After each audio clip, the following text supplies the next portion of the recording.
దేవుని వాక్యం ఏం చెప్తుందంటే దేవుడు అన్ని వేళలా మనల్ని పోషించేటువంటి వాడు. ఇంగ్లీష్లో జెహోవా జైరే అని పిలిచారు. God is our provider. ఇశ్రాయేలీయులు అరణ్య మార్గంలో ఉన్నారు. దేవుడు ఆకాశం నుంచి మన్నాను కురిపించి వాళ్ళకి ఆహారాన్ని పంపించి వారిని పోషించలేదా? పరలోకపు ఆహారాన్ని వారి కోసం పంపించి ఇశ్రాయేలు అందరినీ పోషించాడు. పగలు మేఘస్తంభాన్ని, రాత్రి అగ్నిస్తంభాన్ని వేసి నడిపించాడు. ఆకాశం నుంచి పూరేళ్ళని కురిపించి, అంటే ఆ పూరేళ్ళు అంటే మంచి బర్డ్స్, చాలా డెలిషియస్గా ఉండేటువంటి ఆ మీట్. అది దేవుడు వారి కొరకు, ఇశ్రాయేలు కొరకు ఆ ప్రాంతానికి పంపించాడు. వలసలు వచ్చేసినాయి అవి. ప్రపంచంలో ఎక్కడైతే పూరేళ్ళు ఉన్నాయో ఆ టైంలో అన్ని పూరేళ్ళు వచ్చి ఎవరి దగ్గరికి వెళ్ళి వాలిపోయినాయి, పడిపోయాట. ఉదయం లేచేటప్పటికి ఆ పూరేళ్ళన్నీ కూడా వారి దగ్గర ఉంటుండే. వాళ్ళు తీసుకోవడం, రెక్కలు విరవటం, వండుకోవడం, తినటం. మాంసం లేనప్పుడు వారికి మాంసాహారాన్ని ఇచ్చాడు. బండను చీల్చి వారికి నీళ్ళను దయచేశాడు. God is our provider. ఈరోజు దేవుడు మనల్ని ఆయన పోషించేటువంటి దేవుడు. కృంగిపోవద్దు. అరుచు పిల్ల కాకులు కూడా ఆహారం పెట్టేటువంటి దేవుడు.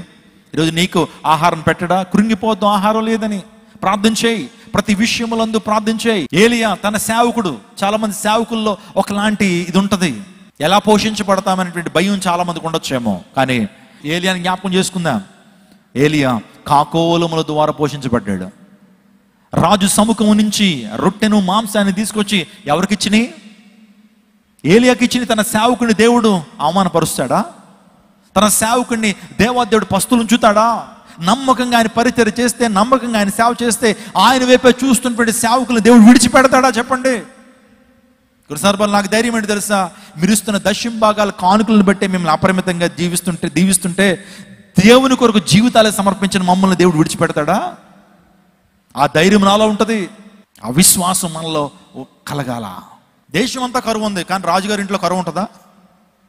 మనందరం ఆకలితో అలమటించిపోతాం, కానీ రాజులు ఆకలితో అలమటిస్తారా? దేశమంతా కూడా, ఇశ్రాయేల్ దేశమంతా కూడా కరువు ఉంది, కానీ రాజు ఇంట్లో సమృద్ధి ఉంటుంది కదా. అక్కడి నుంచి తీసుకొచ్చిన ఏంటి? కాకులు. కాకులు అక్కడ దాకా వెళ్ళగలవు, మనం వెళ్ళలేం. కానీ కాకులు ఎక్కడికన్నా వెళ్ళగలవు. వెళ్ళి దేవుని సేవడు కొరకు మంచి రొట్టెను మాంసాన్ని తీసుకొచ్చి ప్రతి ఉదయం సాయంకాలం తీసుకొచ్చినాడు సమృద్ధిగా. ఆయన రొట్టెను, ఆ యొక్క మాంసాన్ని తినేయటం, ప్రక్కన కెరిగితు వాగుంది, దానిలో నీళ్ళు తాగటం, ప్రార్థన చేయటం. సూపర్ ఉంది అసలు. సేవకి వెళ్ళక్కర్లా, మీటింగ్స్కి వెళ్ళక్కర్లా, గృహ దర్శనాలు చేయనక్కర్లా. దేవుడే ఎక్కడైతే ఉన్నాడో అక్కడికే తీసుకొస్తా ఉన్నాడు. Yes, God is our provider. నువ్వు కరువు కాలంలో దేవుడిని పోషిస్తాడు. ఇబ్బందుల్లో దేవుడు నిన్ను సంరక్షిస్తాడు. సారపతి విధురాలు కూడా దేవుని కొరకు, దేవుని సేవుడి కొరకు ఒక అప్పాన్ని తీసుకొచ్చిందో, మొదటి అప్పాన్ని, ఎంతో విలువైనటువంటి అప్పాన్ని ఎంతో లేమిలో తీసుకొచ్చింది. మన అన్నీ ఉన్నప్పుడు కానుక ఇవ్వడం ఈజీయేనండి. ఒక 1000 రూపాయలు ఉంటే దేవునికి ఒక 100 రూపాయలు ఇవ్వడం ఈజీయే. కానీ ఒక 10 రూపాయలు ఉన్నప్పుడు 9 రూపాయలు దేవునికి ఇవ్వడం అనేది చాలా కష్టం. సారపతి విధురాలు అదే చేసింది. లేమిలో ప్రభువుని జ్ఞాపకం చేసుకుని దేవుని సేవకుడు వచ్చాడు, ఇంటికి వచ్చాడు, నోరిప్పడిగాడు, అమ్మా మొదటి అప్పాన్ని తీసుకురా, దేవుడిని దీవిస్తాడని చెప్పాడు. విశ్వాసం ఉంచింది. కానుకల గురించి చెప్తున్నప్పుడు చాలా మంది మైండ్ వేరే డైవర్ట్ అయిపోద్ది. ఎందుకో తెలుసా? ఇవి మాకు అప్లై అవ్వవేమో, వీటి గురించి మేము వినక్కర్లేదేమో అనుకుంటారు. ఎప్పుడు if you give something to God, God will bless you. సారపతి విధురాలు జీవితంలో అదే. మొదటి అప్పాన్ని, మొత్తం జీవనం అంతా అదే. ఆ ఒక్క అప్పమే తన దగ్గర ఉంది. ఆ ఒక్క అప్పాన్ని తన కుమారుడు తిని చచ్చిపోవాలి. ఇంక చివరి అప్పం తీసుకొచ్చి దేవుని సేవకుడి చేతిలో పెట్టేసింది విశ్వాసంతో. ఆ కరువు ఉన్నంత కాలము, కరువు తీరిపోయేంత వరకు ఆ ఇంటిలో కొరత లేకుండా దేవుడు చేసాడు. ఆ ప్రియ దైవజనాగమ, గాడ్ ఈజ్ అవర్ ప్రొవైడర్. మన భారము నిజంగా ఆయన భరించేటువంటి వాడు. హల్లెలూయా. నీ భారాన్ని ప్రభు భరించేటువంటి దేవుడు. నీ బరువు ఆయన మోసేటువంటి దేవుడు. నీ యొక్క ప్రతి సమస్యను ఆయన భరించేటువంటి వాడు ఆయనే. మన జీవితాల్లో మన సమస్యను మరొకరు భరించేటువంటి వారు ఉంటారంటే ఎంత ఆనందం ఉంటుందండి. మన భారాన్ని ఒకళ్ళ మీద వేసేయచ్చు అంటే కనుక 100% వేసేస్తాం మనం. ఎస్, ఈ రోజున ప్రభు మన భారాన్ని వహించేటువంటి వాడు. 68వ కీర్తన 19వ చరణం చూద్దాం. Turn your Bibles to Psalm 68 and verse 19. ప్రభు స్తుతి నొందును గాక. అనుదినము ఆయన మా భారం భరించుచున్నాడు. దేవుడే మాకు రక్షణకర్త. అనుదినము మా భారము భరించుచున్నాడు. ఎవ్రీడే ఆయన మన భారాన్ని భరించేటువంటి వాడు ఉన్నాడు. గుర్తుపెట్టుకో, నీ పాప భారాన్ని, నీ రుణ భారాన్ని, దాస్య భారాన్ని, నీ యొక్క అనారోగ్య భారాన్ని, నీ భవిష్యత్తు గురించినటువంటి ఆ చింతను తీసేయగలిగినటువంటి వాడు యేసయ్య. హల్లెలూయా. ప్రభువు మీద భారం ఉంచితే మన జీవితాల్లో కలిగిన ఆశీర్వాదం ఏంటి? ప్రభువు మీద మన చింతన ఆయన పెడితే ఆయన నిజంగా కార్యం జరిగిస్తాడా? దేవుని లేఖనాలు ఏం చెప్తా ఉన్నాయి? మనం మన భారాన్ని ప్రభు మీద వేసినప్పుడు మన జీవితంలో చేయగలిగినటువంటి కార్యాలు ఏంటంటే, ఆయన కష్టంలో మనకు విశ్రాంతిని ఇచ్చేటువంటి దేవుడు. హల్లెలూయా. మొదటగా మనం ఆలోచన చేస్తే కష్టంలో దేవాదేవుడు మనకు విడుదలనిచ్చేటువంటి వాడు. మత్తయి 11:28, ప్రయాసపడే భారం మోసుకున్న సమస్యలారా నా యొద్దకు రండి, నేను మీకు విశ్రాంతిని కలుగజేతును. విశ్రాంతిని come into me all who labour and heavy laden, I will give you rest.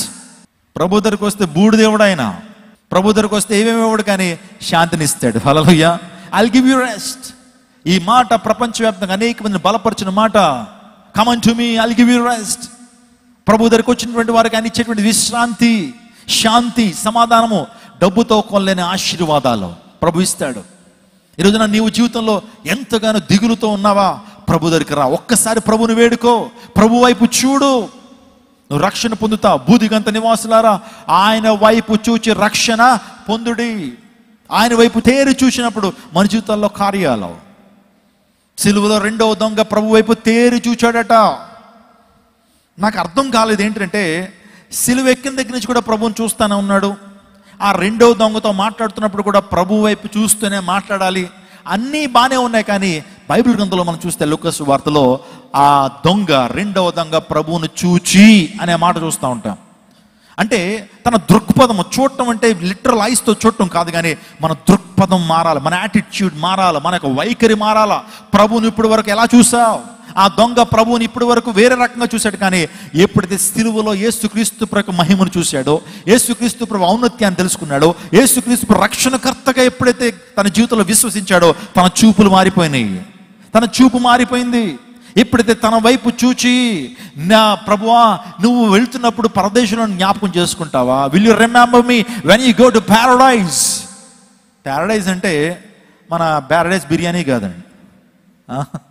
Paradise అంటే పరదేశం అన్నారు. ఏమన్నారు? పరదేశం. అది పరలోకానికి ఒక రకంగా చెప్పాలి, ఒక విడిది లాంటిది అనమాట. అంటే పరలోక రాజ్యం అంటే మెయిన్ అయితే దాని ప్రక్కన ఒక భాగం అని చెప్పుకోవచ్చు ప్యారడైజ్ని. నువ్వు పరదేశికి వెళ్తా ఉన్నప్పుడు నన్ను జ్ఞాపకం చేసుకుంటావంటే, surely you will be with me today in paradise. ఈరోజు నువ్వు నాతో కూడా పరదేశంలో ఉంటావు అని ప్రభు చెప్పాడంటే ఆలోచన చేయండి. ప్రభు వైపు చూచాడు కాబట్టి రక్షణ పొందుకున్నాడు. హల్లెలూయా, హల్లెలూయా. ఈరోజు ప్రభు వైపు మన భారాన్ని ఉంచినప్పుడు మన జీవితాల్లో అద్భుతాలు జరుగుతాయి.